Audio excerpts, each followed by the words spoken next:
हैं। खटाखट फटाफट के बीच काशी में ऐसा क्या हो रहा कि सब हो जाएंगे सफाचट। UP, Bihar, Bengal final voting के दिन क्या कमाल होने वाला है, यानी चुनाव से जुड़ी हुई सारी खबरों का चल।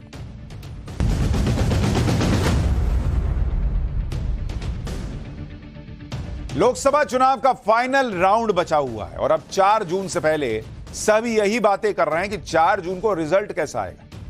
बीजेपी का नारा तो 400 पार का पहले दिन से है, लेकिन इंडी गठबंधन के नेता अब 4 जून को लेकर फटाफट खटाखट बयान दे रहे हैं। अगर आप दोनों तरफ के दावों को देखें तो राहुल गांधी कह रहे हैं कि 4 जून के बाद जनता के मजे ही मजे हैं, लोगों के खाते में खटाखट पैसा आएगा, यह राहुल गांधी दावा कर रहे हैं। वहीं पीएम मोदी कह रहे हैं कि पंजा और साइकिल के सपने टूट के बिखर जाएंगे, खटाखट खटाखट। अमित शाह कह रहे हैं कि केजरीवाल जेल जाएंगे और राहुल विदेश जाएंगे। अखिलेश यादव कह रहे हैं कि 4 जून हमारे लिए खुशियों का दिन होगा। हिमंता बिस्वा शर्मा कह रहे हैं कि तेजस्वी गाने की बहुत प्रैक्टिस किए हैं जो 4 जून के बाद काम आएगी। प्रधानमंत्री मोदी कह रहे हैं कि 4 जून के बाद इंडी गठबंधन खटाखट टूट जाएगा। यानी हर कोई 4 तारीख को लेकर अपने अपने दावे कर रहा है। प्रचार का पूरा नैरेटिव खटाखट फटाफट सफाचट पर आ गया। इंडी गठबंधन जिस तरह से अटैक करता है, पीएम मोदी की तरफ से वैसा ही जवाब भी आता है। एक बार सुनिए ये खटाखट फटाफट टकाटक वाली बयानबाजी, फिर आपको पीएम मोदी के संसदीय क्षेत्र वाराणसी का माहौल बताता हूं, जहां आखिरी फेज के चुनाव का सेंटर पॉइंट बन गया है। वाराणसी में क्या चल रहा है वो भी दिखाऊंगा, लेकिन पहले जरा खटाखट ये देख लीजिए। खटाखट खटाखट खटाखट, क्या मोदी जी को रास्ता दिखा दे? खटाखट खटाखट खटाखट। आप लोगों से हम इतना कहेंगे, मिजाज रखिए टनाटन टनाटन टनाटन। अरे मिजाज बांधू टनाटन टनाटन टनाटन। नौकरी मिलेगा फटाफट फटाफट फटाफट। बहनों के खाते में लाख रुपया जाएगा खटाखट खटाखट खटाखट। अब बीजेपी हो जाएगा सफाचट सफाचट सफाचट। 4 जून को 400 से ज्यादा सीट आनी है और 1 जून को केजरीवाल जी को जेल जाना है और 6 जून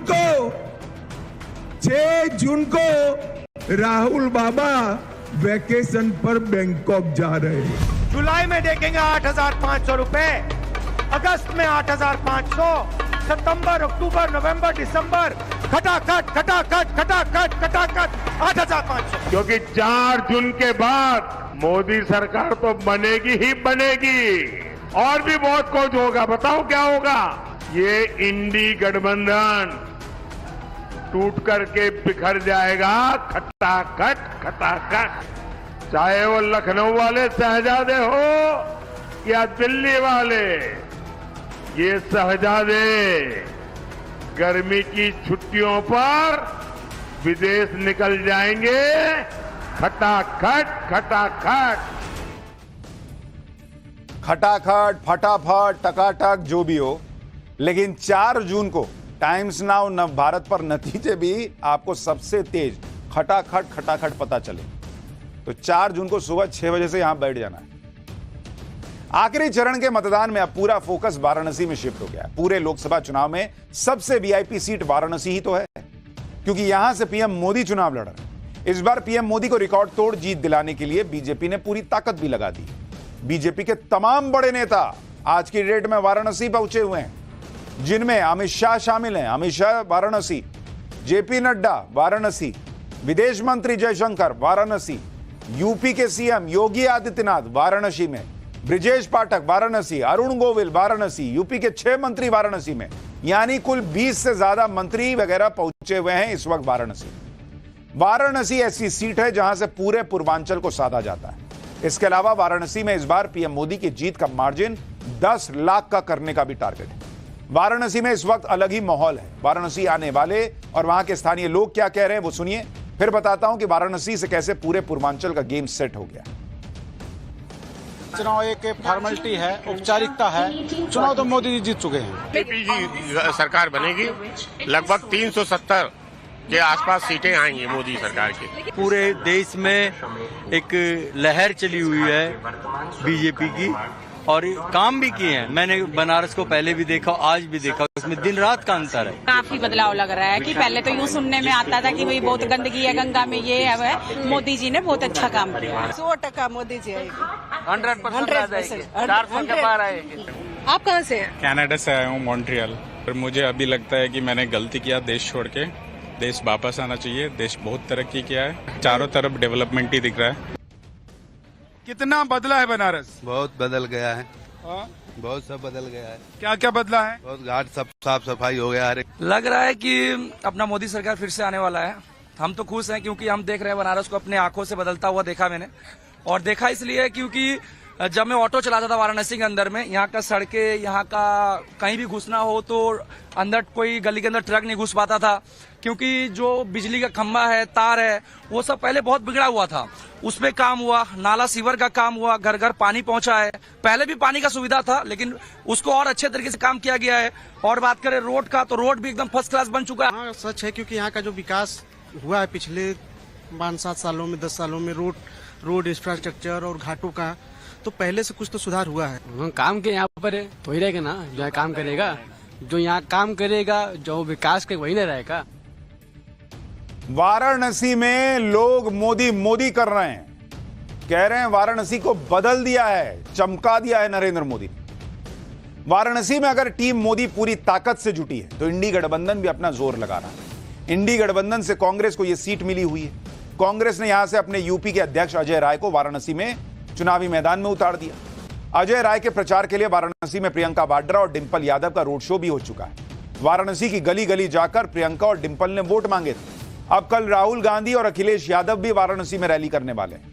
वाराणसी में पीएम मोदी के सामने चुनाव लड़ रहे कांग्रेस के कैंडिडेट अजय राय क्या कह रहे हैं, जरा एक बार वो भी सुनिए, फिर आपको फाइनल फेज में पहुंच चुकी यूपी की लड़ाई के बारे में विस्तार से बताता हूं। देखिए, जब प्रधानमंत्री जी ने अगर इतना काम किया होता, इतना विकास किया होता, तो इतना दौड़ने की आवश्यकता क्या है इनको? गली गली दौड़ रहे हैं। कोई गली ऐसी नहीं है जहां भाजपा के नेता और मंत्री, अजय शंकर प्रसाद मैं सुना भी आग बैठे हैं, क्या ना, एस जयशंकर, वो गली गली घूम रहे हैं। विदेश मंत्री, आपको बाहर काम करना चाहिए, आप यहाँ घूम रहे हैं। ये विदेश मंत्री का काम है क्या? ये गली गली स्कूल में, कॉलेजेस में, क्लब्स में घूम के मोदी जी का प्रचार कर रहे हैं। ठीक है, इससे साबित होता है कि पूरी तरीके से भारतीय जनता पार्टी यहाँ पूरी तरीके से फंस गई है मोदी की सीट और हार रहे हैं मोदी। वाराणसी का रिजल्ट क्या होगा ये तो क्लियर है। वहां सवाल इसी बात का है कि पीएम मोदी की जीत का अंतर कितना बड़ा होगा। ये लोग इसी भ्रम में रह जाते हैं कि ये लोग लगाए, वो लोग लगाए, इतनी ताकत लगा रहे हैं। वो ताकत जीत हार के लिए नहीं है। पब्लिक कह रही है कि जीत हार के लिए नहीं है बॉस, ये नरेंद्र मोदी का मार्जिन जीत का कितना ऊपर करना है उसके लिए पूरी ऊर्जा लग रही है। लेकिन वाराणसी में इस माहौल के बीच सवाल यूपी में फाइनल फेज की सभी 13 सीटों का भी है, क्योंकि वाराणसी में जो कुछ भी होता है उसका असर सभी सीटों पर दिखता है। इन 13 सीटों में वाराणसी तो है ही, इसके अलावा गोरखपुर शामिल है, महाराजगंज, देवरिया, रॉबर्ट्सगंज, बलिया, गाजीपुर, चंदौली, सलेमपुर, मिर्जापुर और कुशीनगर के अलावा घोसी और बांसगांव की सीट भी है। सिर्फ वाराणसी ही नहीं, वाराणसी के साथ इन सभी 13 सीटों पर बीजेपी ने पूरी ताकत लगा दी। सीएम योगी ने खुद मोर्चा संभाला हुआ है। सोनभद्र में एक रैली में योगी आदित्यनाथ ने यूपी के माफियाओं को कड़ा संदेश दिया।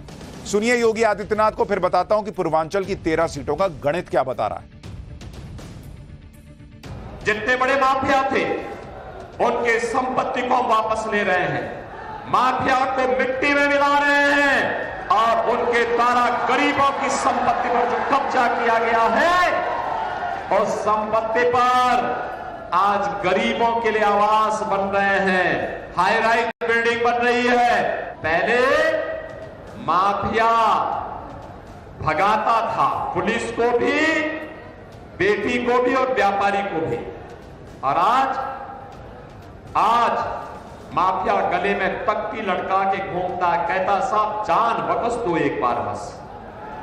हमने कहा नहीं, तुम गरीबों के शोषक हो, तुम्हारा वही हाल होगा जिसके तुम हकदार हो।